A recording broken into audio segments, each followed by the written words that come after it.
The internet has given us access to more music than ever before. Some artists are beloved. You saw me headbanging a little bit. I was getting into it. This rocks. This is good. Some, not so much. But now there is a place to separate the garbage from the good, the alluring from the ordinary. Oh, I just feel like a Batman supervillain. The things your ears may not be ready to hear. It almost sounds like the song is like limping. What if the Beach Boys were in an industrial accident and could only play in drop D? Hosted at the WINO Studios in Anytown, USA. This is Z-Sides. Yeah. Yeah, no, thank you. That is the 15th request we've gotten to stop playing the Monster Mash. Zach, have you figured out how to get control of the station back? I have no control. The Schmittman guy really messed us up. Well, it seems like the loop we're stuck in started when we got our first request for the Monster Mash. Maybe if we get another request in, it'll break the cycle and we can play new music? I don't know, maybe. That doesn't really make sense, but it's worth a shot. We gotta do something. The guys at Wimp are already playing Christmas music. Pat, that's stupid. It's October. Well, they're killing us in the ratings. Hello, caller. Hey, can you guys please play something other than Monster Mash? I work at the cemetery and I'm starting to get a little creeped out. Yeah, do you have any requests? I don't know, something a little more lighthearted. Something by the Wytches. He did the Monster Mash. So the Wytches. The Wytches. We, most of I chose them for the Halloween episode because I've been listening to them for a while. I've been listening to them since like 2017, I want to say. Okay. The way I found them was kind of interesting. So on back when I used to watch cable, they were on like it used to be called Palladia, I think. It was like an MTV subsidiary, and they played mostly live shows. It was of Field Day 2014, the Field Day Festival. It was like a rebroadcast of the festival, and they played Gravedweller, which we'll get to in a second. So, history about the band real quick. The Wytches started in Brighton, in England. Christian Bell is the guitarist and the vocalist. He and the original drummer, Gianni Honey, they played in a band called the Crooked Canes, who kind of sound like they have like a similar spooky vibe, but they're not nearly as polished. And they were looking for a bassist when they went to university. This guy named Dan Rumsey, who's in a bunch of other projects. He's the only one who shows up. He's in the band. He was the singer in a horror punk band, so the whole like aesthetic is kind of in the the DNA. I see them live, and I'm seeing them, and I'm like, this guy reminds me a ton of Kurt Cobain, and they sound like a Nirvana kind of thing. Yeah. So I look them up, and I look up the song Gravedweller.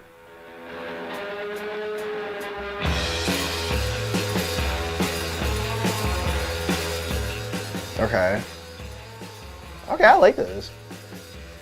Makes me want to play old Tony Hawk Pro Skater games.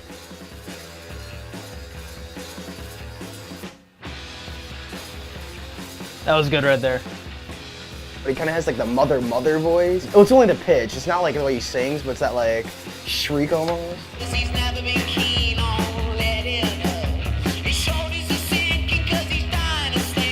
The lyrics came in well.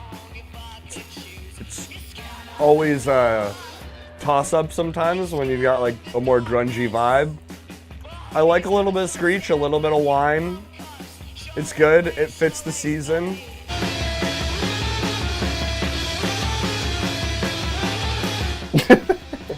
It's good headbanging.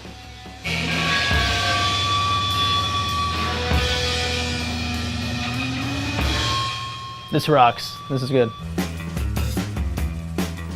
This part reminds me of almost like classic Halloween-y, like the bass line. I think having good Halloween music is such a difficult thing to accomplish because there's something that feels so difficult about trying to match like a good song with something that sounds scary because you don't really associate those two together a lot. But these guys did a good job of that. That was great. Like reminiscent of like I don't want to say like like all grunge, but more noise. Yeah, maybe it's. I swear it's like just like that British, like European, like higher pitched, like singing, almost like whining thing. But it was pretty dope. It was pretty dope. Pretty dope. You saw me headbanging a little bit. I was getting into it. It was pretty quick. I could have listened to another minute or two of that. I would love to have that going at a Halloween party. Spooky Sound was great. And just from the sound alone, I would go see these guys live if I could. And the kind of the surf rock, he gave it that kind of dance too. You could, it's not like too spooky or too hard where you can't really dance, or it's more mosh pitty.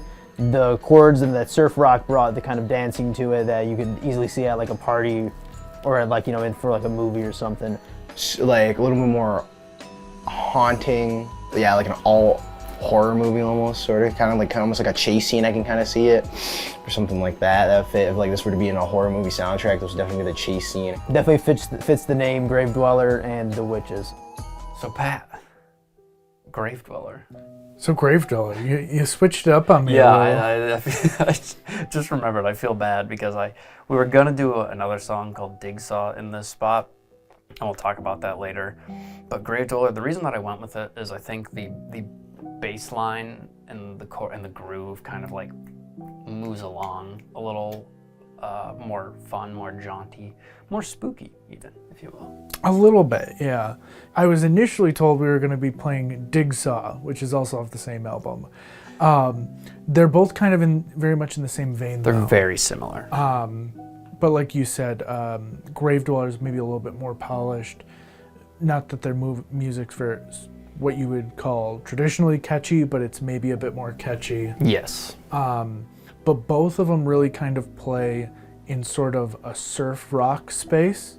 Yes. Which I think is one of the more interesting things about their sound. Surf stuff is super interesting. I read somewhere they, for like a time, listened to a ton of surf music, like specifically just like 50s surf. Yeah. And that is what's interesting about it, is you're bringing in like 50s, 60s surf music, and then like horror punk sort of stuff, like that aesthetic, because that was super in their DNA, like Cramps and stuff like that.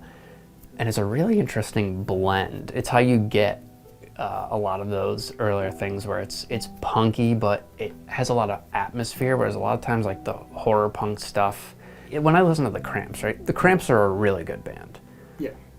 And same with the Misfits, but at times the Cramps feel campy from time to time, which is fine. I got nothing wrong with that. Misfits a lot of times sound just like a punk band. The branding on the Misfits is much different than the sound of the Misfits. Yes, yes. Whereas the Wytches, they sound like they are like, I don't know, like recording in a haunted cabin somewhere.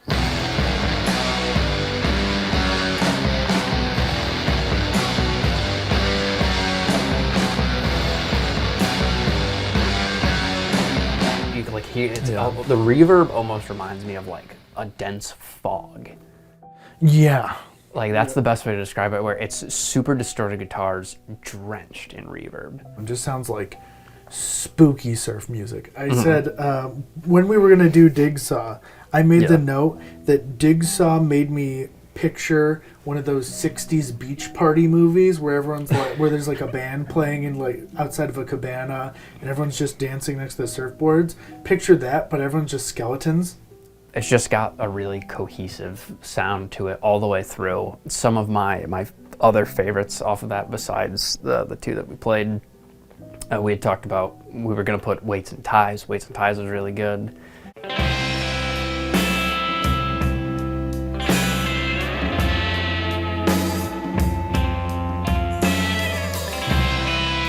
The inverse of that, let's say, that 60s beach surf movie, this is where they go to prom and they're all skeletons dancing at the prom.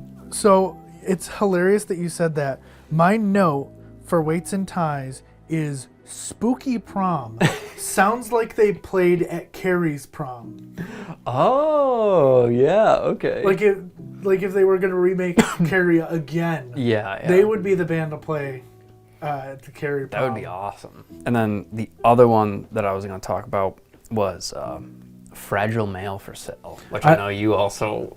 I love that one. It's really good. The part that I really love, and one of the things that's interesting about this album, is the bass and how insanely heavy it is. And it's very notable at the end of Fragile Male for Sale and at in Robe for Judah. There's a couple spots where you can really hear the bass, and it's just like, it sounds so thick.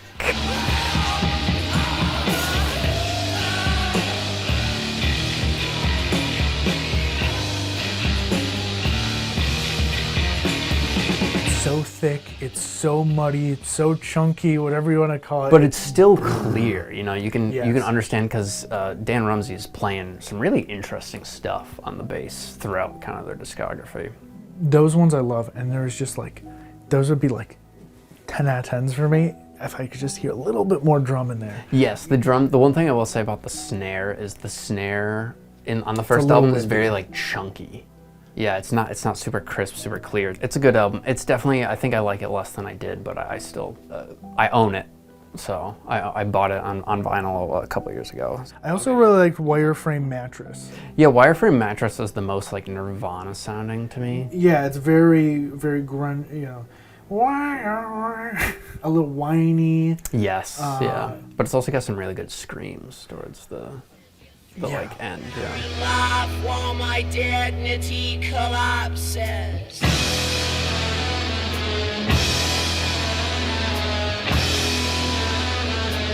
Based on how people were reacting, I think they really liked it. Like it was a good one to start off with. Looking back, I think all three of them kind of, you know, were grooving with it. Yeah, I mean, I think that one is definitely a good representation of overall the sound of that first album. The flip side to that first album, of course, is the second song we did, which is Summer Again, which is quite different. Very different.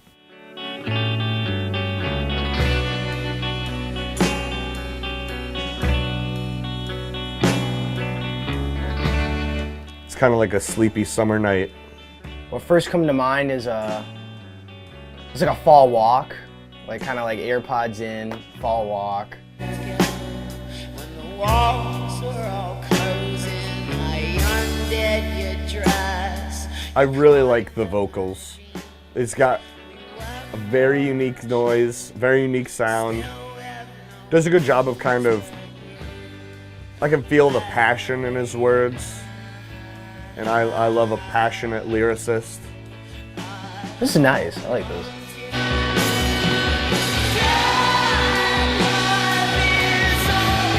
They really let their instrumentals talk a lot more. Definitely a breakup song. Maybe even like a friend breakup song. The guitar's almost a little more optimistic than I would have expected at points.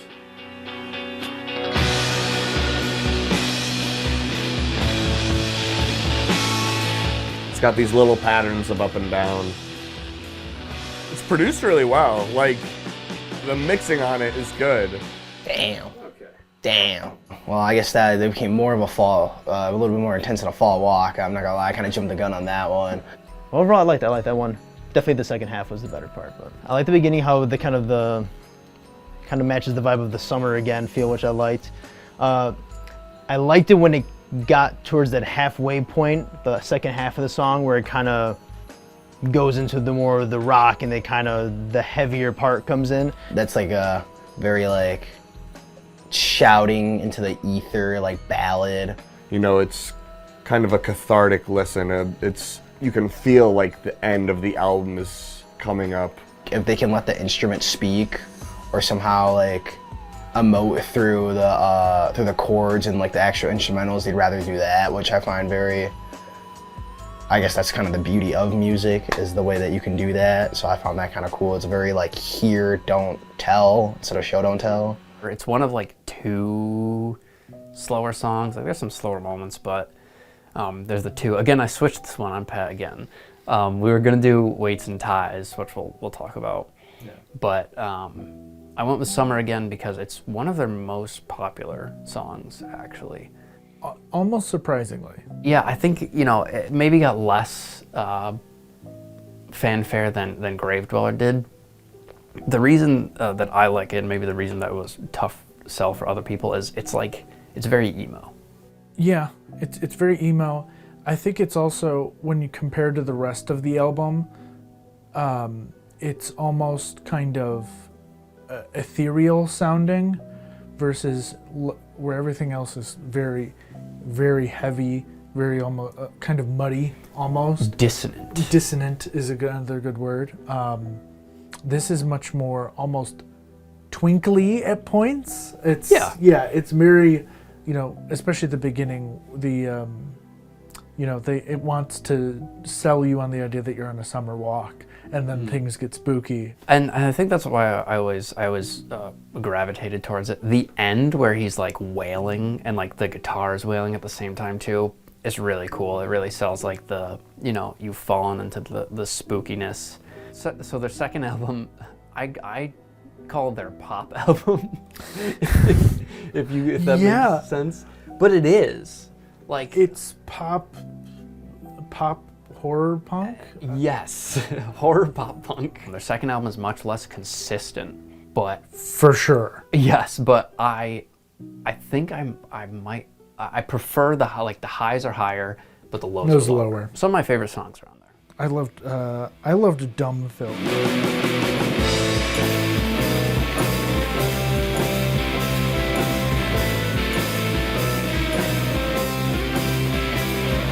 This is also where they introduce a lot more slower songs. Dumb Phil, also the closing track, Home.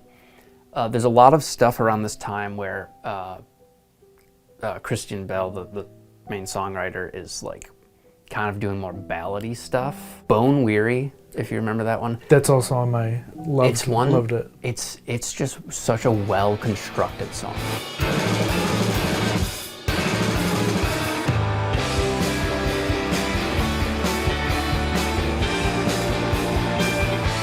Just like constantly changing, and also I think the recording on this one is better. I definitely it still sounds similar, like you can tell it's like the same drum kit and all that stuff, but it's definitely a little clearer. Still a little surf rocky here, just a little. Yeah. Seaside is another one that we had thought about putting on here. Yeah. Really introduces the organ. So in between albums 1 and 2, they had a guy who was kind of like around the band for a long time, officially joined the band as a second guitarist / organ player. Okay. So that fills out the sound a little bit. I did wonder where the organ came from. Yes, yeah, that was between albums, but that was and Seaside I think is like the poppiest song possibly that they have.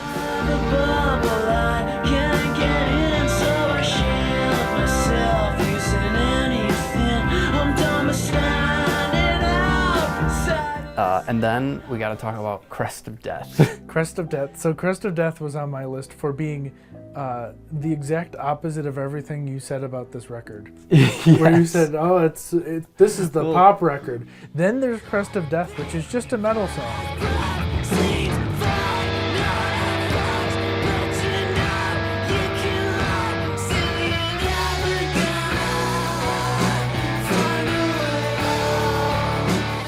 Well, it almost is, but the chorus is so like, again, it's like dance hall-y almost. The melody to it, not like the way it works, but like the melody. There's something about the melody of the chorus, the way it goes down, that is very like familiar and like nostalgic to me. Yeah, it feels like you've been with this song somehow. It's like okay, it feels. You get that feeling in the back of your head. But then the verse comes in. It's just like, please help me. Terrifying. Full belting, just screams. And just pounding on every instrument.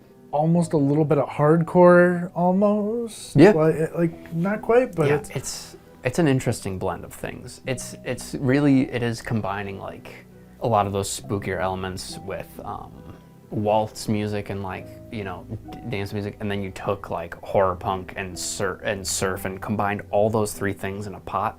Somehow you're getting this. That's exactly what it feels like. It's very spooky, but it's also like it almost reminds me of like Opal with like the the jingle song. Yeah. Where it's very nostalgic, but it's also unsettling. Yeah. That's a good way of putting it. There's something unsettling about like the 40s and the 50s.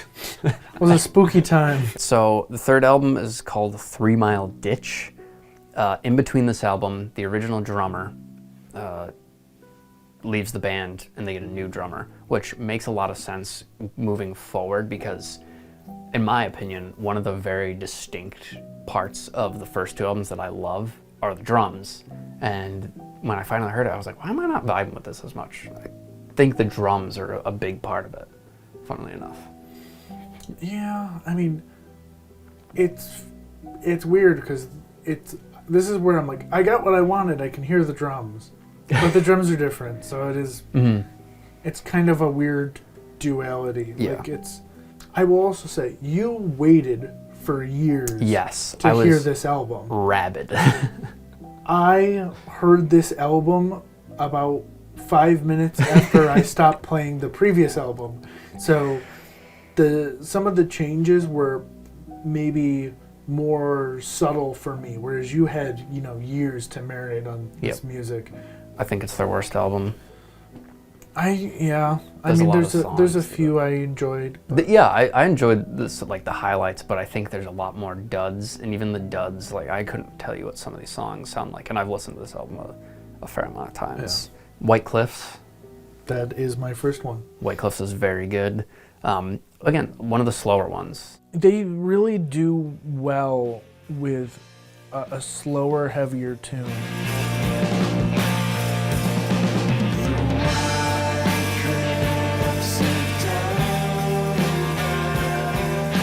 It's not bad by any means, but a lot of the stuff, like there's also a song called Cowboy on there. Cowboy's my other one. Cowboy, to me, is like, okay, we've been here before. It's not bad by any means, but it doesn't offer anything that really like excited me when I first heard it. It's a good song. Yeah, I feel like it feels in a lot of ways almost like a step back. Yeah. But if you were a person who's missing that sound, then that's good. Yes. Also, the other thing is they were like, well, what if instead of a little bit of surf rock energy, we did a little bit of like old-timey Western? Just the tiniest little drip. It does have a tiny bit of Western. Of, gothic cowboy.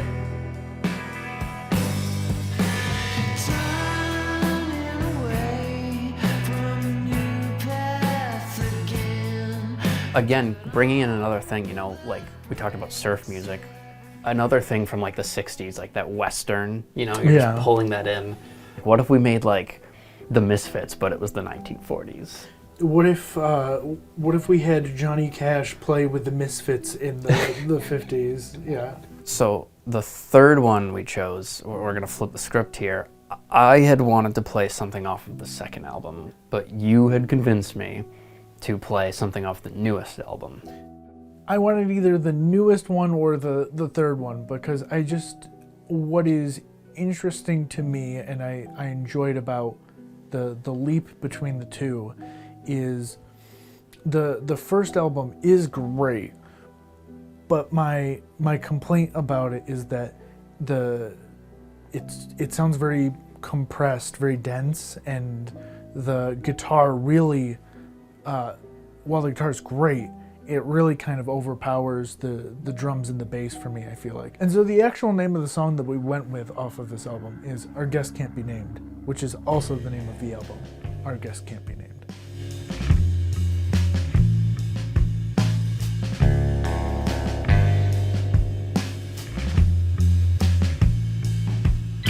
I mean, they've immediately sucked me in with this bass line.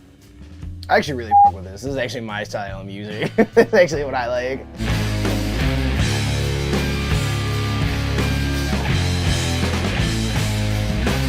That was nice. That was good. Oh, I just feel like a Batman supervillain. We still have that goth rock aesthetic there, but it's more of less of like kind of a spooky, but more of a punchy style. Okay. They got weirder, as I think anyone would making music for 9 years.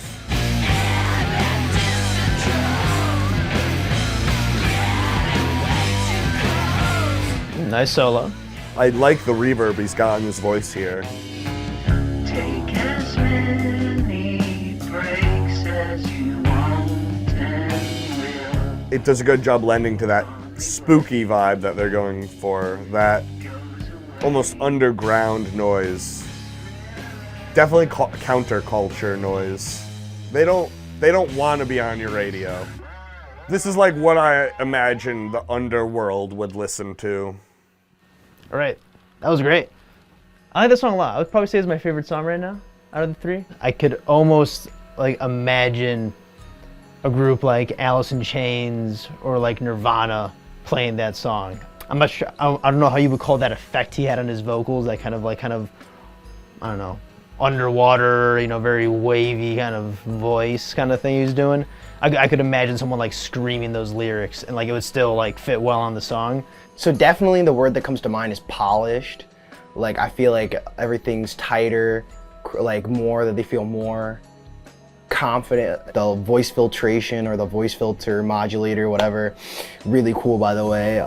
Definitely something like, instead of like just as a voice be alone, not only do they have on top to even add to this more sinister and like, I would say almost sounds like your subconscious talking to you. I like how polished they are. A lot of times these bands, that kind of want to be in this more darker crowds and play for those kind of performances and those kind of spaces are oftentimes a lot less polished, but I think their sound is actually very refined. They definitely have a lot of talent. I like them. If these guys were to come into town, per se, if I was to be in the area and they were playing, I would totally go see them. I could see myself, dancing and also moshing out to some of these songs if I had the chance to. Overall good. Definitely fitting for Halloween. Probably gonna add it to my playlist, but you probably get that a lot. Which playlist is it going on? Is it like the workout playlist? What playlist? Kind of the barreling down the 490. Yeah, 490 with that one, or the Batman playlist. So just a lot of grunge and like dark vibes. So the reason that Our Guest Can't Be Named is a little, like you said, like punchier, I believe it's the first album where they recorded digitally. Everything used to be recorded to tape. Tape gives you, it kind of condenses everything and puts in a nice little thing. Like I like my thing to be like nice and chunky, whereas, when you get to digital, you can really control each element a lot better, and you can have them segmented and separated. And that's kind of what you're talking about and why you liked it. Yeah, I do feel like even, you said that was the first album they recorded digitally? I believe so, yeah. The second and third album, I still feel like the drums and bass shine through a lot more too. Yes, they're definitely better recordings. Yes, which I also kind of wanted to show the journey. The growth, which is a good idea. Yeah. This one in particular too has most of this album does, but we're also drifting a lot further away from the original kind of surf tone, which is good and bad. I like seeing new things, but I also do miss the surf rock guitar. Our Guest Can't Be Named came out 2023, and this I describe, again if I'm going to generalize, as their acoustic album. It's so much softer than everything previously. It is, but I feel like this one works though. Yes, yeah. I get a little bit less spooky because, we're not drenched in reverb or anything, and they're not hitting like diminished seventh chords all over the place like they used to. But what you get, in the other hand, is some really creative songs and some really sharp ones too. I have Unsure marked. It's probably my favorite. It doesn't really do anything super creative. It's just really good, really catchy.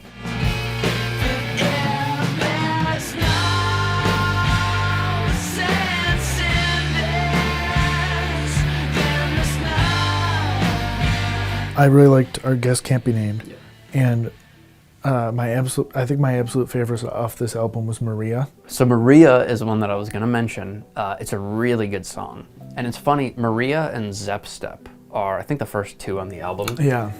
Zep Step is another one where it's like, this sounds like the first album. It sounds like a super throwback, but it is a little more crisp.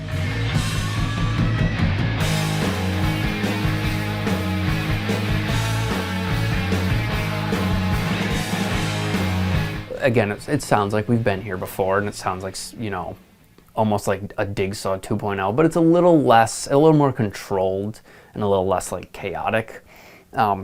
It's a good song, and I think too, like when they hit the guitars, it's doing the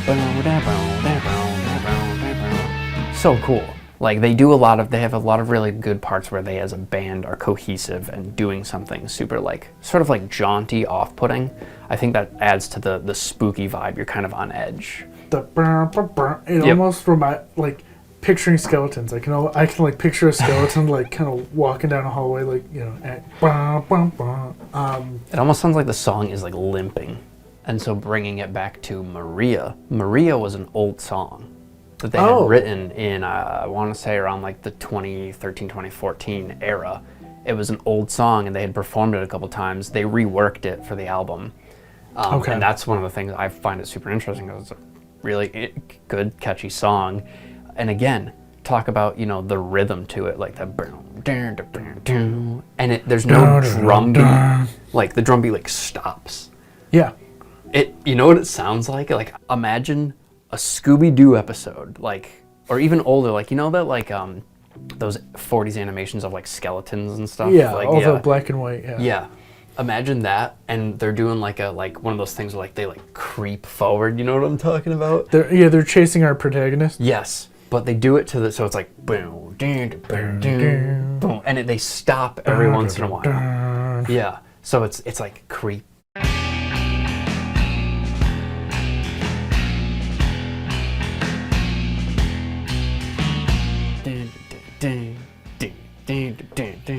And they're stopping every once in a while because like the person like keeps like thinking they're hearing something. Yeah, that's just like it's. Yeah, all those. It sounds like that. Yeah, all those beats that they're not hitting. It's just like it's just Betty Boop turning over her shoulder. Exactly. It's like they're tiptoeing.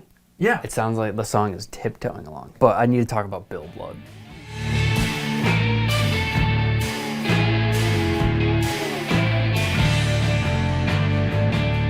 To me, it takes like you talked about the little bit of Western in Cowboy. Yeah. I feel like it takes that and does it much more interesting, in a much more interesting way. It's like, it's a little bit of Western in that beginning part. Like it sounds like, I think it's, you know, the slide guitar and all that that does it really, but it's cool. I really like it. No, it's fun to see, you know, these little nuances of other genres pop in, but heavy but spooky or dissonant. Yes. You know, the heavy slide guitar isn't a thing that you get in a lot of places. So it's cool to see it, you know, really lead in a song like that. All right, hit me with your trivias. Why the Y? They were originally the Wytches, just plain. Yeah. But they changed it to a Y because... I assume easier to trademark or copyright? Easier to find on Google, if you Google searched it. Oh, that's smart. So, I mean, you think about 2014, you're trying to grow a band, how are you going to differentiate yourself? That's how. We should replace the I and Z sides with a Y. For all the people that are already searching Z sides. Yeah. Yeah, we wouldn't want them to get confused. When they released their first single from the most recent album was Zep Step, which we had talked about. They did this thing where they released it on ribs. And what that means is basically there was a thing in, I want to say the 70s, in the Soviet Union. You couldn't I've heard of this. Yeah, you couldn't publish rock press, music, music, especially that was critical of the government. So they would press the grooves into x-rays, as in like you would take an x-ray of a person and you'd press the grooves. It apparently sounds like crap. It's kind of like a flexi disc. That's like a thing that's still around. Yeah. But I just thought that's super cool because, you know, let's say you're getting a Wytches song that's already spooky and it's pressed on, you know, an image of somebody's bones. Super cool. Apparently it sounds like crap, but still super cool. Still super cool. So that's the Wytches. I mean, yeah. Coming from me, you know, I've been listening to them for a long time.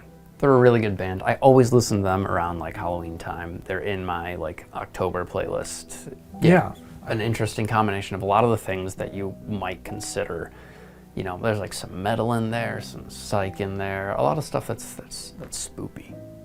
Yes, I mean if you like the, you know, that wavy 60s tone and just thought to yourself, man, what if they went real heavy with it?